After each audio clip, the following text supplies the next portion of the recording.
As we move into Chapter 6 of our electronic communication studies, we've reached the stage where we can begin to study our own email habits and develop a program in which to continually improve our email skills. And this is done by having the application study the activity within your email system so that it gives you a total review of the amount of emails you've received, as well as how many you've sent. And it also provides very useful information as the top threads of the month, along with very important other skills to help improving your email skills.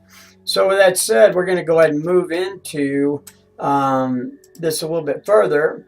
There are several applications that are used out there for email, and you guys, I'm sure, have had different ones over time, but we have Google and Outlook, which are the primary business type, and then of course we have Chrome, Firefox, Hotmail. You can go down the list. So what we've done here is most corporations are going to either use Gmail or Outlook, so we provided this video to address those issues. If you have other types of email systems, they most likely will have the same type of applications we're about to look at, but it'll take a little research on you finding out how to use that service. So the first thing we need to establish is the type of email program you're using, and most importantly, determine that this is the approved method of handling your emails within the company you're working for.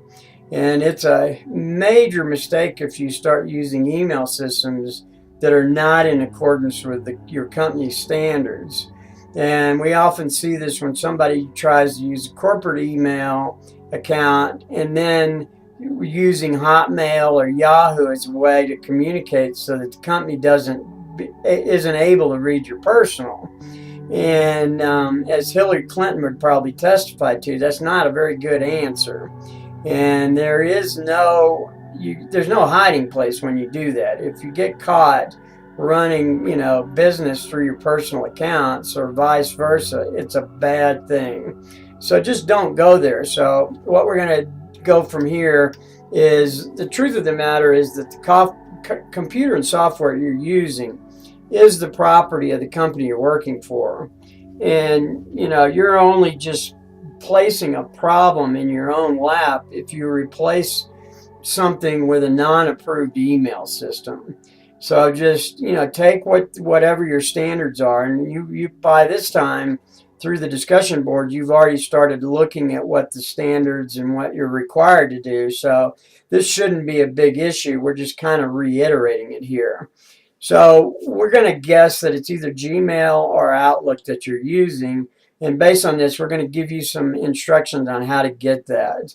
So when we move into Gmail programs, it's really a simple process. If you just click on this or just punch this into your browser, your www.gmailmeter.com, once it pops up, it's going to have a button that says Get Started. And then once you click it, it's going to say, what's your account? And you're going to type in your email address. And if you have more than one account, you may have a different Gmail account for your personal and ones for your business. You can pick which account you want to look at. And then it's going to come and display a complete set of statistics, which will give you a lot of information.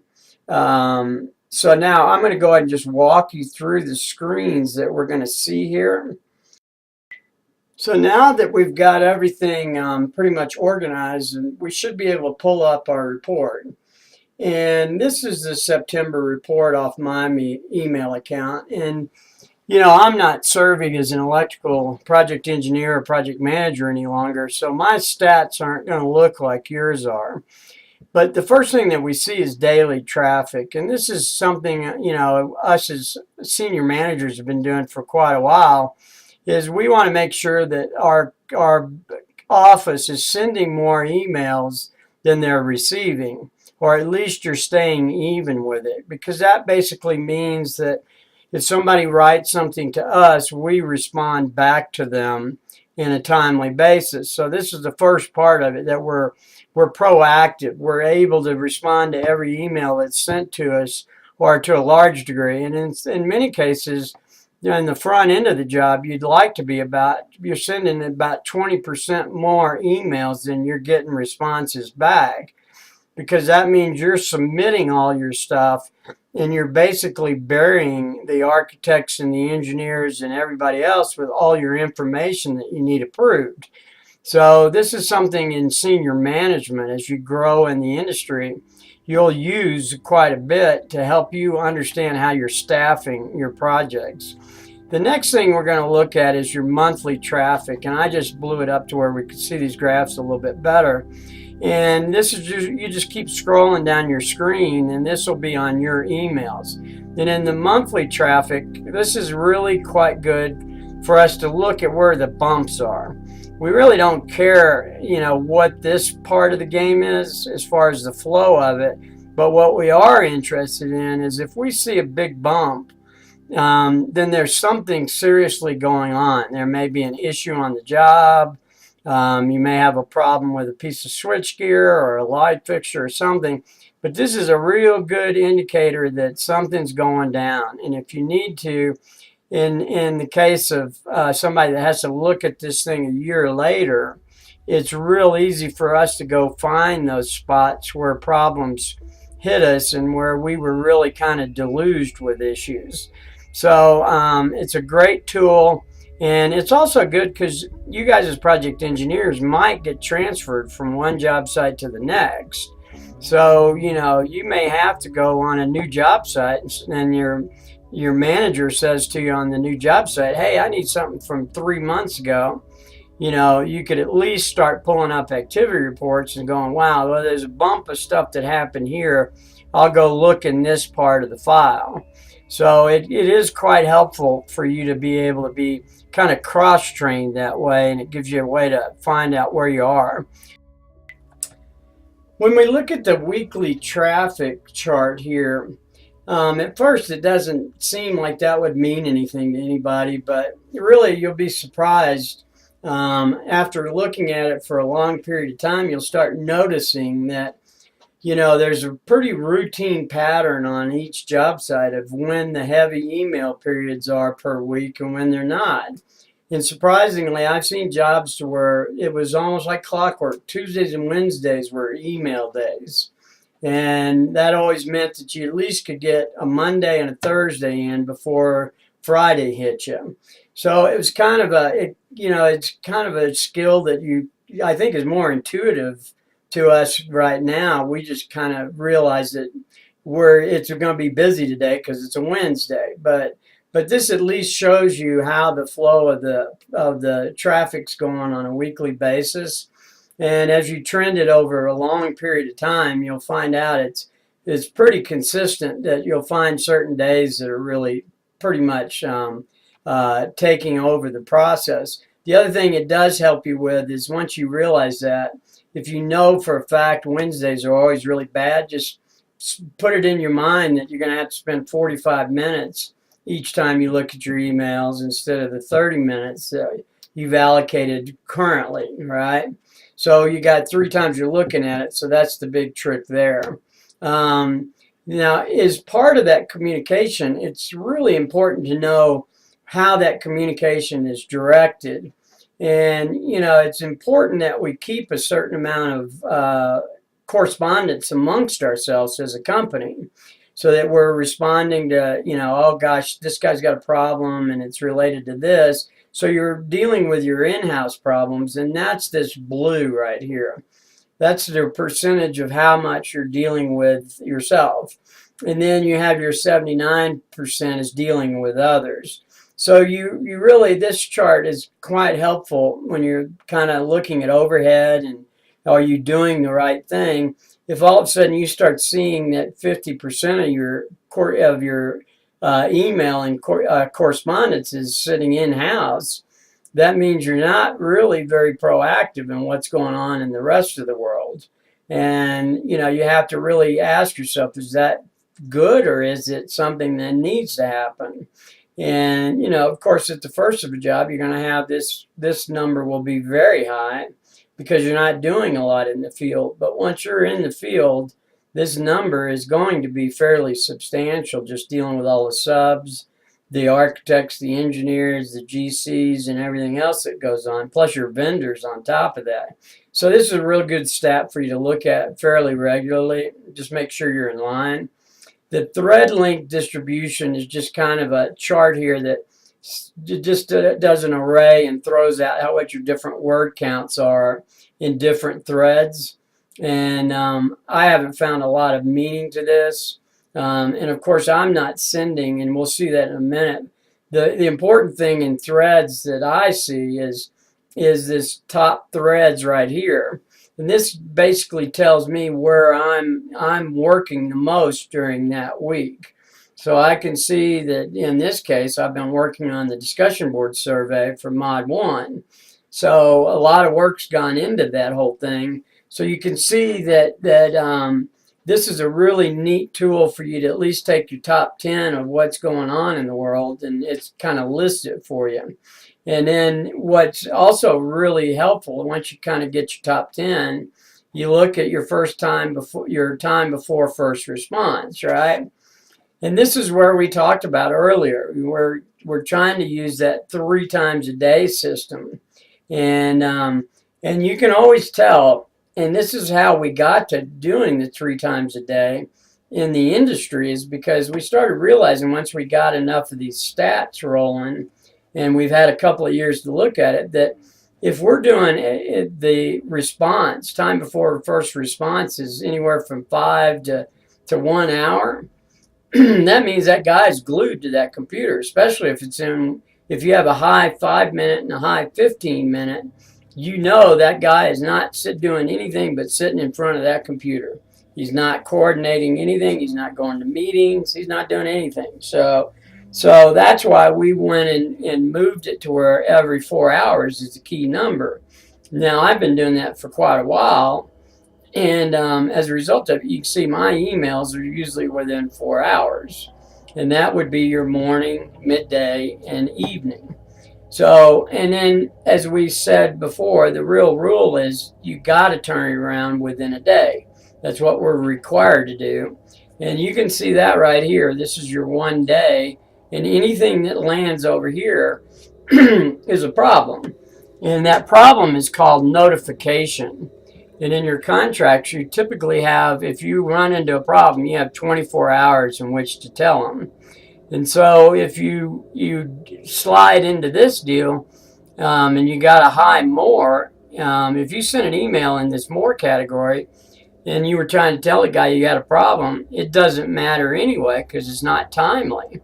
So you really want to really focus on keeping this statistic over here very low.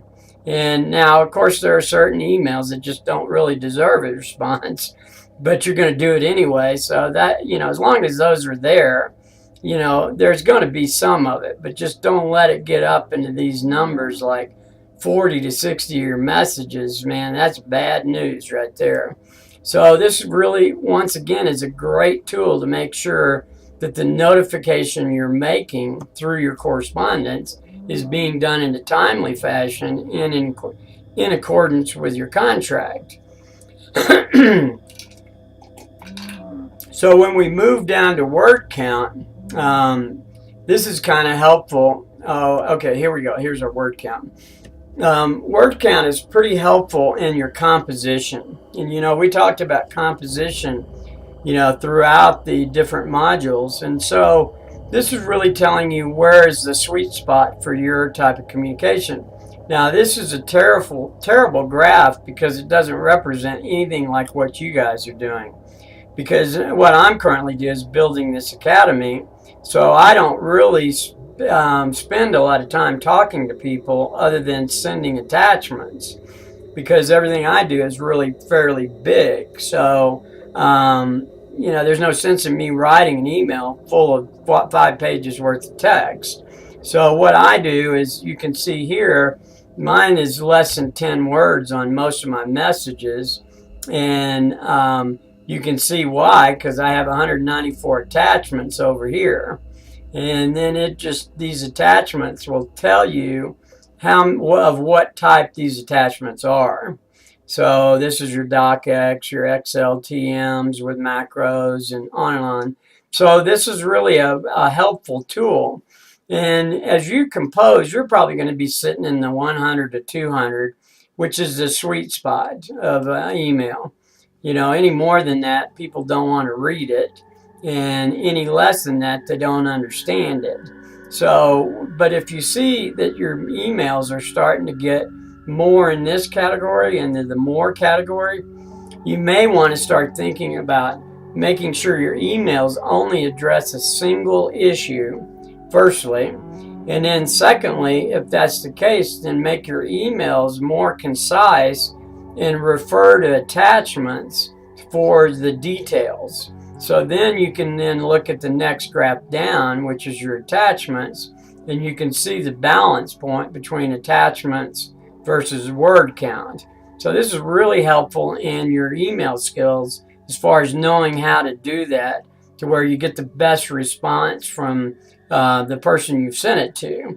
So as we can see, here's our word count. Then we move into our attachments. And then the next thing is, these are attachments that are sent in-house to each other. And these are attachments that are sent outside the world, right?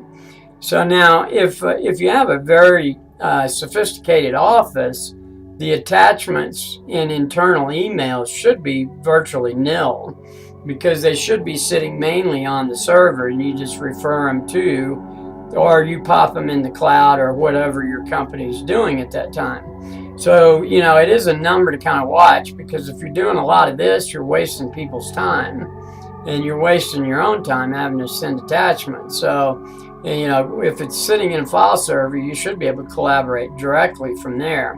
But those are some of the skills we'll learn as we get further into the class as to how we collaborate and share. But this is a good stat just so you get an idea of what that's about.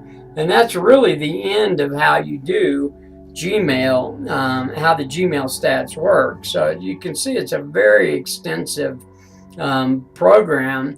And all you had to do is type in a simple URL and wham, there you were. So now we're going to go ahead and move into the next step, which will be if we're running Outlook. So let's go ahead and move into Outlook here. For Outlook users, getting our email stats is a very simple process of visiting the following website and downloading an application. And you can see here, it's the URL is outlook-apps.com download/bells and whistles. So just go ahead and copy that and type it into your browser, and it'll pop you up and ask you if you want to install it. And then go ahead and install it. And once you've done it, it's a very simple process. It takes all of maybe 3 mouse clicks to get through it. And it's a wonderful application because it's built into Outlook. And it really is part of the Microsoft family. So, it's compatible with both Outlook, Word, Excel, PowerPoint, Access, you name it. So that's for you guys that are living in that pretty conventional Microsoft platform. So what we're going to do next is, once you've downloaded it and you've installed it, you're ready to begin working on your efficiency, as well as gaining insight to how well your clients are performing in regards to communication. And this is, as we talked about in the Gmail instance, there's a wonderful advantage if you can get to know the styles of your clients and their writing and how often they do it and how well they do it. And it also gives you an idea of how well you're doing, because if they're nailing you with 100 emails and you're only able to get 20 out a day, it's pretty obvious that they're burying you in paperwork that you can't keep up with, and that's not really a place you want to be. So once we've done that, you can start looking for those stats and help it helps you in your self-improvement on a daily or weekly or whatever. So once it's installed, when you open up Outlook, you'll see a new tab up here that's called Bells and Whistles. And by clicking on Bells and Whistles, what you're going to get is it is going to pop right here and then ask you what time period you want to look at from this period to this period. And then you can include all your folders, or if you only want to look at your inbox or your drafts or your outbox or whatever, you can pretty much select how you want to do it. And then you can also do it, you can look at the following stats if you want: daily, weekly, top 10, so you can kind of pick and match which one of these stats you're looking at. Now, I've clicked on all of them so you guys get a chance to see what you get from each one of these things. So in our first one, we see here, when we pop it up, we get our daily traffic. And this just tells us the amount of emails we've gotten and the amount we've sent out to other people. Now, obviously, this would not be a good situation if I was a project engineer on a project, because you can see I'm not sending any emails here. And for the most part, I'm receiving some emails, not many, by the way, because I don't use Outlook. I only use it to test for you guys to be able to make this part of the campus work. But nonetheless, you can see that normally you would always want your blue line to be equal to, if not exceeding, your red line. So that means that you're proactive on the job. You're sending more, you're asking more questions, or returning answers to questions more so than people are bothering you for questions. So we call that the proactivity relationship. Now we go to the next one, and I just blew this up so you can kind of see it. A couple of key points is you can save these reports or you can email them. And so we'll get to the email report in just a little bit. But it's part of the survey that we're going to do for this week's or for this module's class. So we can go to the next one, which is weekly traffic. And it just kind of breaks out how it works on a weekly basis. Over the years, having studied this so many times, you're going to find that certain job sites have a really interesting curve between Monday and Friday. And you'll find that Mondays sometimes are very, very low days. But Tuesday, Wednesday, and Thursday are your peak days. And then Friday is a low day as well. You'll just have to see how your job site's functioning. But over time, you'll get a good sense of how you have to manage each day a little bit differently than you did before. So if you know that Wednesday is the heavy email day, maybe you need to make the 3 times that you look at it a little bit longer. Maybe you need 45 minutes 3 times a day instead of 30 minutes. And then you may know that on Mondays, you don't really have to worry about it much, but you're going to have 3 times you're going to look at it. It's going to take you all of 10 minutes. So that's what this stat's all about. The next stat is who are you really communicating with, right? And you can see here, these are the different people based on the quantity of emails during that time period. And it kind of gives you an idea of where your focus is on the project. Your conversation stats, really that's about, how many emails are tied together in a specific conversation. And so, and it's a good stat in some ways, but it's kind of a hard stat to understand because Microsoft has done a lot of threading and Gmail does the same thing. Now when you first send it out, the guy replies to you, then you reply to him, and then he replies to you. So you get a thread length, and in that thread length is what we're really looking at. How long does it take you to start the issue and complete the issue? And you typically want to make that as short as you can. If you get one in and you're able to send one email and it makes the problem go away, that's perfect. On the other hand, if you do one and you're asking a question and it takes 5 different sets of threads or emails within that thread to get an answer, that's a bad thing. So you can really tell, and this stat can help you a lot because let's say you're doing submittals. One of the worst cases of never getting them back on time. Now you can actually look at how many times you discuss that submittal with that engineer, and then you can really prove that he's holding you up on a piece of important material that needs to be released and delivered to the job site. And we've seen many a time where you couldn't get something approved and you missed your delivery window, because the lead time on it may have been 120 days, and you just don't have the 120 days because you're going to hold the job up because the engineer just hasn't approved it. So you can use this in your defense sometimes to say, look, guys, you're killing me. I need for you to respond and answer these questions, not just put me off. So the next one is your reply stats. How quickly are you replying, from when people respond to you and when you respond. Now, obviously, as you can see, I don't use Outlook as my mail service, so I don't have any real outgoing or incoming, just a few here and there. And then you get into your word stats, which just tells you how many words you're using within your emails, which just gives you a little bit more variety of understanding your composition styles. And you may want to find after a while that maybe a 200 to 400 is the range you're the most comfortable with. And once again, it's just a way to kind of judge your performance as you're doing it.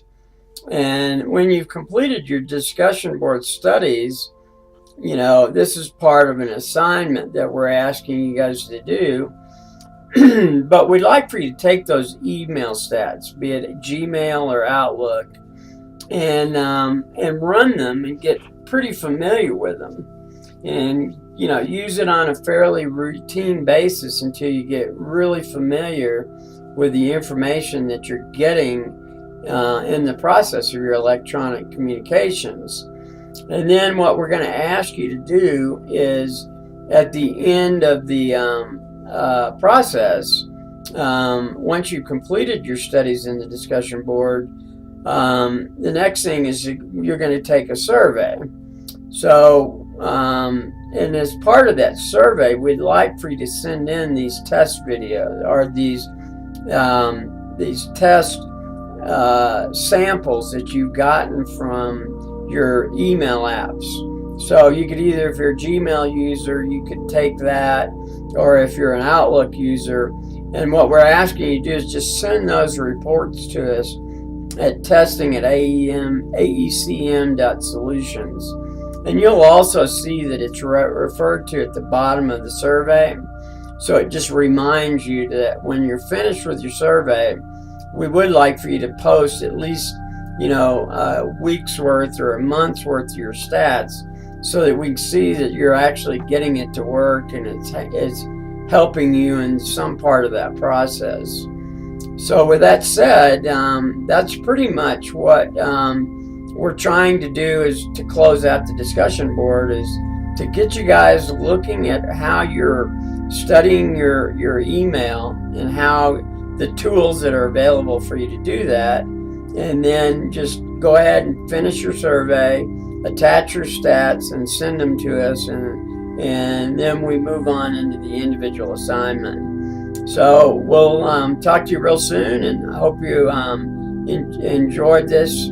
If you have any questions or whatever, just drop us a note.